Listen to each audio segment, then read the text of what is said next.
फाशी लावायचे टाइम आलेला आहे हो. नमस्कार शेतकरी मित्रांनो, मी तुमचे मित्र शुभचिंतक भूषण पाटील. मित्रांनो, पाहू शकता किती सोन्यासारखा माल आहे. इकडे बघा तुम्ही, कवडी मोल भावाने हा माल ज्या ते शेतकरी पण आमच्या सोबत आहे, त्यांना विचारून बघा काय भावाची गाडी आहे. 300 रुपये. काय निघणार आहे इथं शेतकऱ्यांना. हे बघा, वाद्यामध्ये काहीच कॉम्प्रोमाइज नाही. हे बघा, फुल एक्सपोर्ट आहे.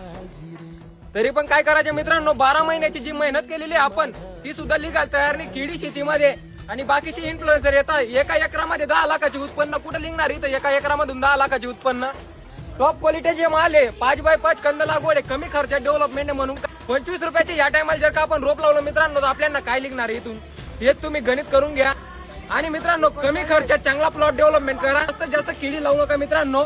काय करा, टप्पेवारी केळीची प्लांटेशन करा. जून, जुलै, ऑगस्ट, सप्टेंबर, नोव्हेंबर, डिसेंबर अशा टप्प्याने जर का आपण केळी शेती केली मित्रांनो, तर आपल्याला रेट भेटतील. नाही तर काही नाही, फुकट जाणार सगळा माल. 3 रुपये कटिंग चालू आहे. जय हिंद, जय किसान, जय भारत.